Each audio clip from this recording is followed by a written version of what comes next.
Hello friends, welcome to our channel all exam PYQ। So कैसे हैं दोस्तों आप सब। मैं उम्मीद करती हूँ आप बहुत अच्छे होंगे और अपनी तैयारी को अच्छे से कर रहे होंगे।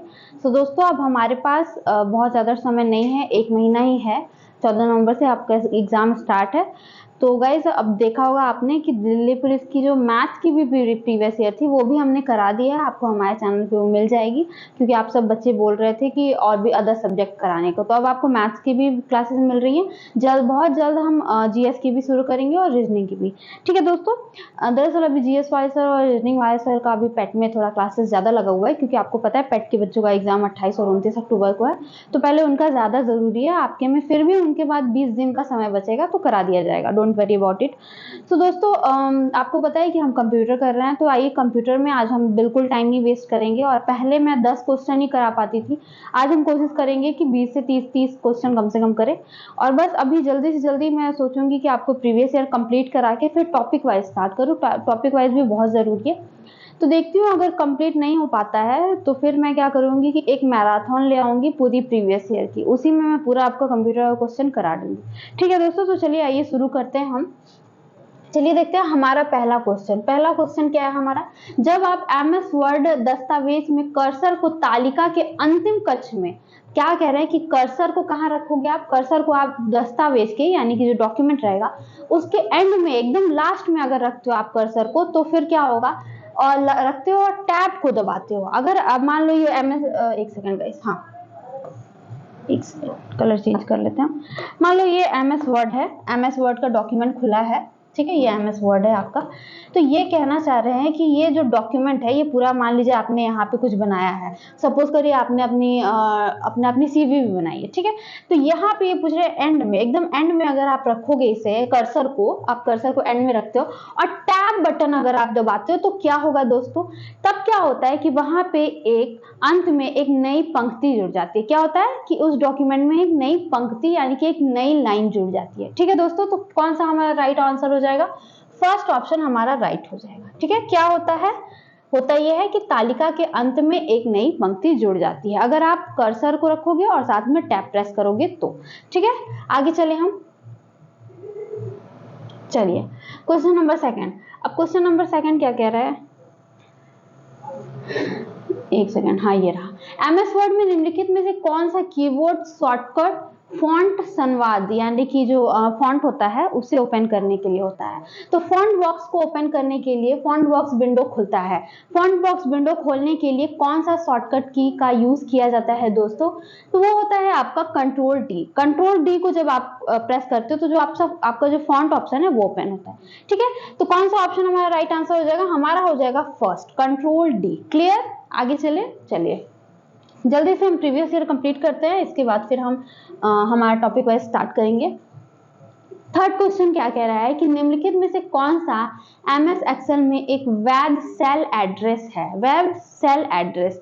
अच्छा पता है दोस्तों, सेल एड्रेस का नाम हम कैसे देते हैं, सेल एड्रेस जैसे कि सेल एड्रेस कहने का मतलब है कि एक रो और एक कॉलम के मिलने से सेल बनता है। तो ये पूछ रहे हैं कि इसमें से कौन सा राइट सेल एड्रेस है, कि मतलब जैसे आप ये एक सेल खोलोगे ना, जब आप इस पे काम करते हो, मान लो इस पे आप कुछ मल्टीप्लिकेशन ही कर रहे हो 2 डिजिट का, अगर आप इसमें मल्टीप्लिकेशन ही कर रहे हो तो यहाँ पे आपको लिख के करके देगा कि आप कौन से सेल पे वर्क कर रहे हो। तो ये वही पूछना चाह रहे हैं कि इस जो सेल का नाम यहाँ पे देगा, ये मान लीजिए पूरा का पूरा MS एक्सेल है तो हाँ, जो आपके इतने सारे मेन्यू बार टैब बार होते हैं उनमें से एक में आपको देगा। ये सब हम डिटेल में पढ़ेंगे, डरने की बात नहीं है। तो ये वही पूछना चाह रहे हैं कि जो यहाँ पे आपका सेल नेम देगा, ये जो सेल नेम है ये इसमें से कौन सा करेक्ट है। तो दोस्तों जो आपका सेल नेम है, देखिए गाइज ऐसे कभी नहीं रहेगा कि पहले 9 आ गया यानी कि पहले न्यूमेरिकल आ जाएगा देन फिर आपका अल्फाबेटिकल है, ऐसे बिल्कुल नहीं होगा।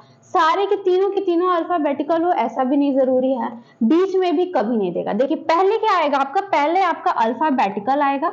ठीक है, पहले अल्फा लेटर्स आएंगे देन आपका डिजिट आएगा, यानी कि 1 न्यूमेरिकल डिजिट जो होते हैं 1 2 3 4 वो आएंगे। ठीक है, तो AB5 हमारा यानी कि ऑप्शन नंबर 4 हमारा यहाँ पे राइट आंसर। ठीक है, option number 4 is the right answer. आगे चले, चलिए दोस्तों, हम आगे चलते हैं। क्वेश्चन नंबर 4 क्या कह रहा है कि निम्नलिखित में से कौन सा कथन असत्य है। क्या पूछ रहा है, कौन सा असत्य है। ध्यान नहीं, जब आप एग्जाम में जाते हो तो बहुत ज्यादा प्रेशराइज रहते हो कि टाइम का, ऐसे भी हमें तो कमी मिलता है, कितने भी टाइम मिल जाए। तो ऐसे क्या होता है कि अब आप असत्य देख रहे हो, लगेगा अच्छा सत्य पूछा होगा, सब सही वाला गलत फिर ऐसे ही हो जाते हैं, फिर यही आपके नेगेटिव में, इन्हीं हम कहते हैं सिली मिस्टेक्स। तो बस ध्यान देना है, क्वेश्चंस को भी ना आपको अच्छे से पढ़ना है, जो आपको दिया रहता है उसे भी अच्छे से पढ़ना है कि क्या पूछ रहा है, रॉन्ग पूछ रहा है या राइट पूछ रहा है। ठीक है, तो चलिए आइए हम जल्दी से देखते हैं कि क्या है। पूछ रहा है, हमारा पहला ऑप्शन पूछ रहा है कि एमएस वर्ड में एक तालिका में 31 से अधिक कॉलम नहीं हो सकते। ठीक है, तो ये बात सही है दोस्तों, एक एमएस वर्ड में एक तालिका में 31 से अधिक कॉलम नहीं हो सकते, ये बिल्कुल सही है। ठीक है, एमएस वर्ड में एक तालिका में 255 से अधिक पंक्तियां नहीं हो सकती, ये बोल रहा है नहीं हो सकती, ये बात बिल्कुल सही है। 31 से अधिक कॉलम नहीं हो सकते और 255 से अधिक पंक्तियां नहीं हो सकती, तो यानी कि हमारा फर्स्ट भी सही है और सेकंड भी सही है। ठीक है, तो हमें ऐसा ही ऑप्शन ढूंढना है, फर्स्ट सही और सेकंड भी सही, यानी कि both first and second are right, तो हमारा हो जाएगा option number first is the right answer. ठीक है, आगे चले हम। Okay, question number 5। अब देखिए ये आ जाता है आपका एमएस एक्सेल की फॉर्मूला से। तो देखिए अगर योग लिखा है ना, इन्होंने क्या पूछा है, निम्नलिखित एमएस एक्सेल सूत्र का परिणाम क्या होगा। तो देखिए अगर योग लिखा है तो इसने एडिशन को पूछा हुआ है, तो मैं समझती हूँ कि ये मैंने आपको नहीं कराया है और इसके लिए पूरा तो हमें पढ़ना होगा। मैं हर बार कहती हूँ कि देखो दोस्तों, फॉर्मूला में अभी आपको नहीं पढ़ा रही हूँ, तो इसलिए आप एक क्वेश्चन को छोड़ के अपने स्कोर बताना, 9 में से बताना, बाकी इसके लिए मुझे पूरी क्लास लेनी पड़ेगी। तो बस आप हमारे चैनल को सब्सक्राइब कर लीजिएगा और बेल आइकन को प्रेस कर लीजिएगा, जिससे कि आपको ये पता चल जाएगा कि क्लासेस कब आ रही है। ठीक है, चलिए फिलहाल मैं इसका आंसर बता देती हूँ गाइस, इसका आंसर 8 होगा। ठीक है, आगे चले। ये रहा, केबल माध्यम से इंटरनेट एक्सेस करने के लिए एक मॉडेम की आवश्यकता होती है। मॉडेम शब्द का अर्थ क्या होता है, अर्थ यानी कि इनका कहने का मतलब है कि इसका फुल फॉर्म, नहीं सॉरी, इन्होंने अर्थ ही पूछा है दोस्तों, मुझे लगा फुल फॉर्म पूछा है। तो इसका क्या पूछा है कि इसका शब्द का अर्थ क्या होता है। तो इसका अर्थ होता है दोस्तों, एक सेकेंड गाइस, मुझे लग रहा है कुछ क्वेश्चन में प्रॉब्लम है क्या, जस्ट अ सेकेंड। हाँ दोस्तों, ये देखिए यहाँ पे गलत है, इन्होंने न्यूधानिक लिखा है, यहाँ पे हो जाएगा आपका मॉड्यूलेटर और डीमॉड्यूलेटर। ठीक है, मॉड्यूलेटर और डीमॉड्यूलेटर। ठीक है, इन्होंने फुल फॉर्म ही पूछा है, ये इन्होंने ऑप्शन थोड़ा सा हमारे जो पीपीटी बनाते हैं उन्होंने थोड़ी सी गड़बड़ी कर ली है, बट नॉट माइंड। ठीक है, तो दोस्तों इन्होंने क्या पूछा है कि मॉडेम का फुल फॉर्म क्या होता है, मॉडेम का अर्थ क्या होता है, तो इसका मतलब होता है मॉड्यूलेटर और डीमॉड्यूलेटर। ठीक है, आगे चले हम, ऑप्शन नंबर 4 हमारा राइट आंसर हो जाएगा यहाँ पे। चलिए अब क्वेश्चन नंबर 7। क्वेश्चन नंबर 7 क्या पूछा है कि एमएस वर्ड में टेक्स्ट लाइन को बाएं हाशिए पर, मतलब कि बाएं साइड, बाएं हाशिए का मतलब बाएं साइड पर लाने के लिए किस इंडेंट का उपयोग किया जाता है। एमएस वर्ड में कोई भी, मान लीजिए आपने टेक्स्ट लिखा, अब इसे आपने सेंटर में लिख दिया, मान लीजिए ये पेज था, आपने कुछ लिखा, वर्ड ही लिख दिया मान लीजिए, अब इसको आपको बाएं साइड लाना है। तो अगर इसको आपको बाएं साइड लाना है तो फिर इसके लिए आपको कौन से इंडेंट का यूज करना होगा। तो गाइस बाएं साइड लाया है तो यानी कि हमें बाएं इंडेंट यानी कि लेफ्ट इंडेंट का ही यूज करना पड़ेगा। ठीक है, राइट के लिए राइट का करते हैं। ठीक है, तो ऑप्शन नंबर 3 यहाँ पे हमारा राइट आंसर हो जाएगा। ठीक है, लेफ्ट इंडेंट कर, लेफ्ट साइड लाना है तो लेफ्ट इंडेंट यानी कि बाएं इंडेंट का यूज करना पड़ेगा। ठीक है, आ जाते हैं क्वेश्चन नंबर 8 पे। 8 क्वेश्चन क्या बोल रहा है, एमएस एक्सेल में कक्ष के संपादन को रद्द करने के लिए निम्नलिखित में से कौन सी कुंजी का उपयोग करते हैं। एमएस एक्सेल में कक्ष के संपादन का, बहुत ज्यादा हिंदी है दोस्तों, मुझे पता है कि बहुत सारे बच्चे इसमें इंग्लिश से पढ़े होंगे, तो डोंट वरी दोस्तों, मैं आपको जब टॉपिक वाइज कराऊंगी ना तो मैं पूरा का पूरा आपको हिंदी इंग्लिश दोनों, मतलब बाइलिंगुअल में कराऊंगी। यहाँ पे भी मैं उनसे बोल दूंगी कि अब इंग्लिश में भी आ जाए, मतलब इन दोनों में बाइलिंगुअल कर दे, जिससे कि जो बच्चे इंग्लिश में देखते हैं उन्हें प्रॉब्लम ना हो। ठीक है, और देखा जाए तो साइंस और कंप्यूटर इंग्लिश में ही पढ़ने लायक है, क्योंकि बहुत सारे ऐसे वर्ड्स होते हैं जो हिंदी में ज़्यादा टफ होते हैं। ठीक है, चलिए आइए हम देखते हैं हमारा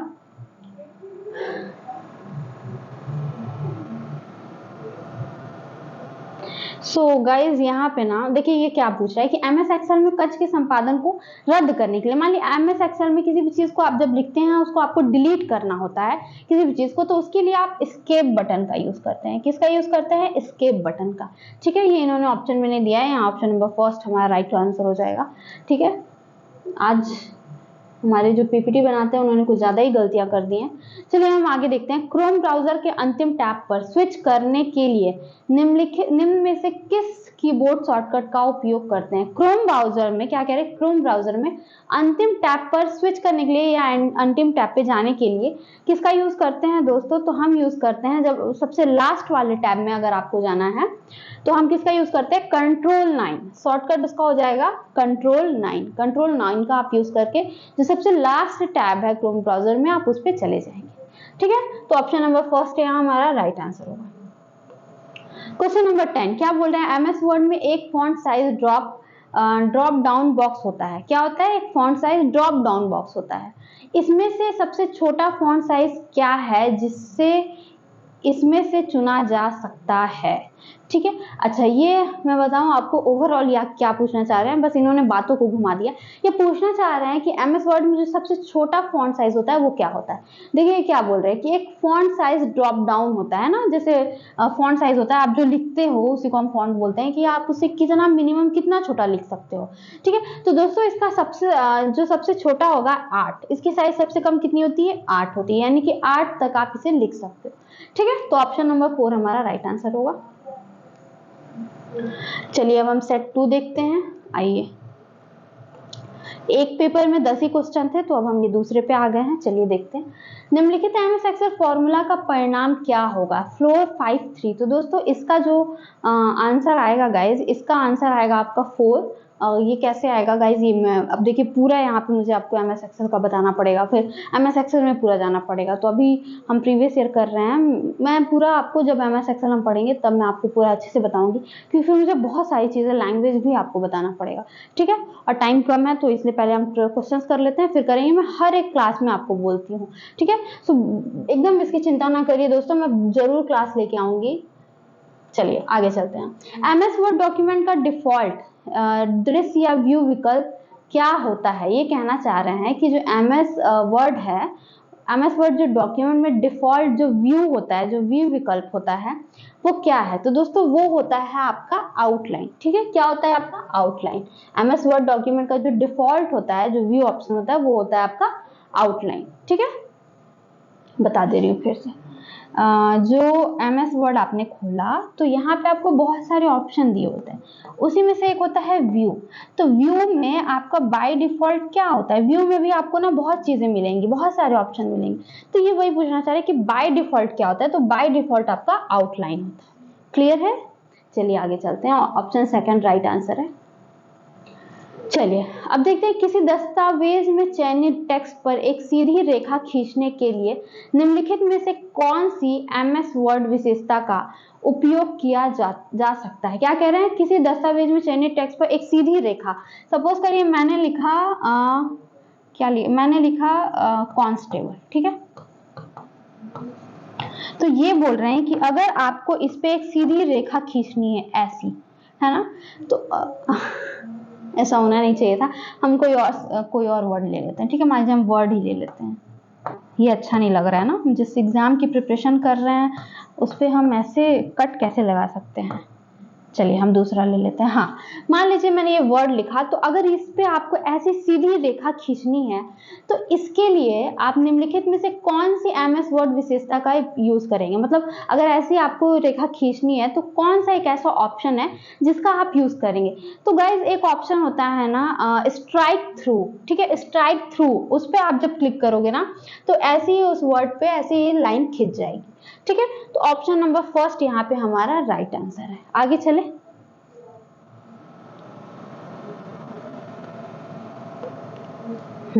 अब क्वेश्चन नंबर 4 देखते हैं कि क्वेश्चन नंबर 4 क्या कह रहा है कि निम्नलिखित कथन सत्य है या असत्य? फिर से पूछा है, स्पष्ट कर दी, पूछ रहा है सत्य है या असत्य।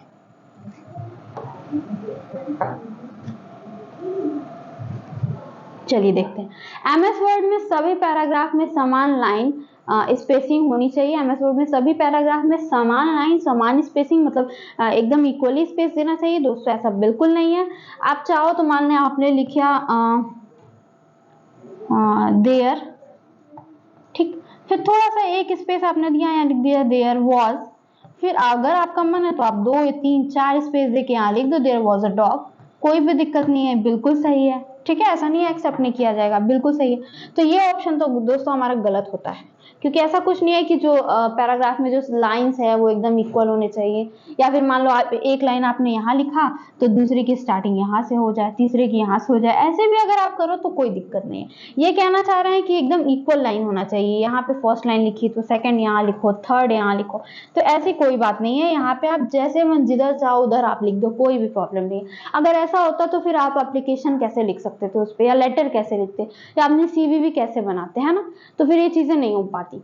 तो इसलिए ये ऑप्शन तो हमारा रॉन्ग हो जाएगा। अब सेकंड क्या कह रहा है, एमएस वर्ड में सभी पैराग्राफ में समान इंडेंट होना चाहिए। समान इंडेंट का मतलब कि अगर लेफ्ट साइड में है तो लेफ्ट में सभी चीजें लेफ्ट में होनी चाहिए, राइट में होनी चाहिए।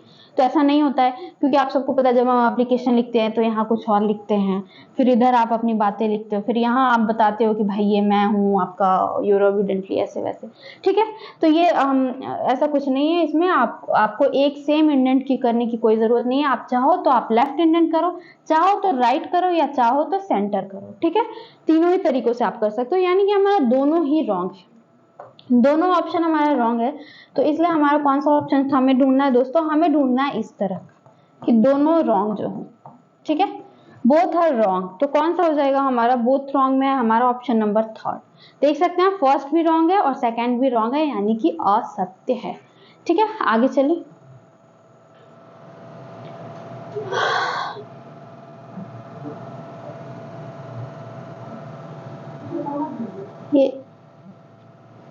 ये स्लाइड नहीं हो रहा है, एक सेकेंड।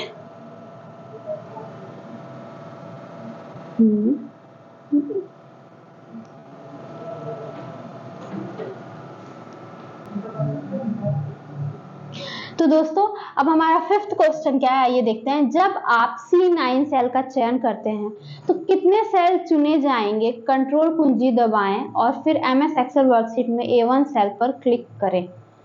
जब आप एक सेकंड में देख लेती हूँ, थोड़ा क्वेश्चन देख लेती हूँ दोस्तों थोड़ा सा।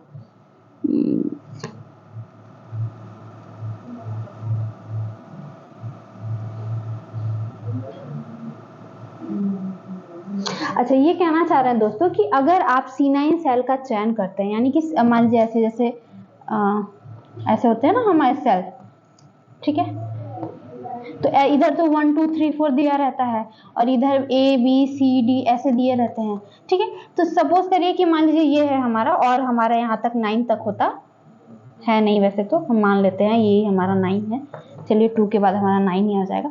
तो ये हमारा सेल क्या हो जाएगा दोस्तों, ये हमारा हो जाएगा, ये सेल हमारा मान लीजिए हो जाएगा C9। ठीक है, C9 मान लेते हैं यही सेल।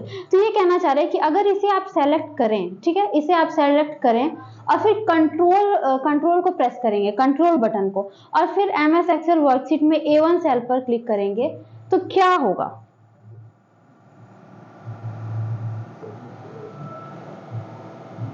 देखिए मैं बता रही हूँ क्वेश्चन क्या पूछना चाह रहे हैं, मैं आपको क्लियर बताती हूँ।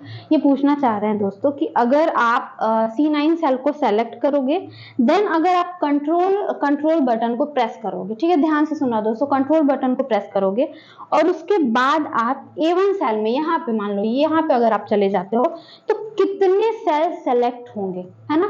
यहाँ से C9 से अगर आप C9 को प्रेस करते हो और फिर इस पे कंट्रोल दबाते हो और फिर आप यहाँ A1 पे चले आते हो तो टोटल कितने सेल सेलेक्ट होंगे, तो टोटल आपके 12 सेल सेलेक्ट होंगे। कितने सेल सेलेक्ट होंगे दोस्तों, टोटल 12 सेल होंगे सेलेक्ट, यानी कि option number second is the right answer. Clear.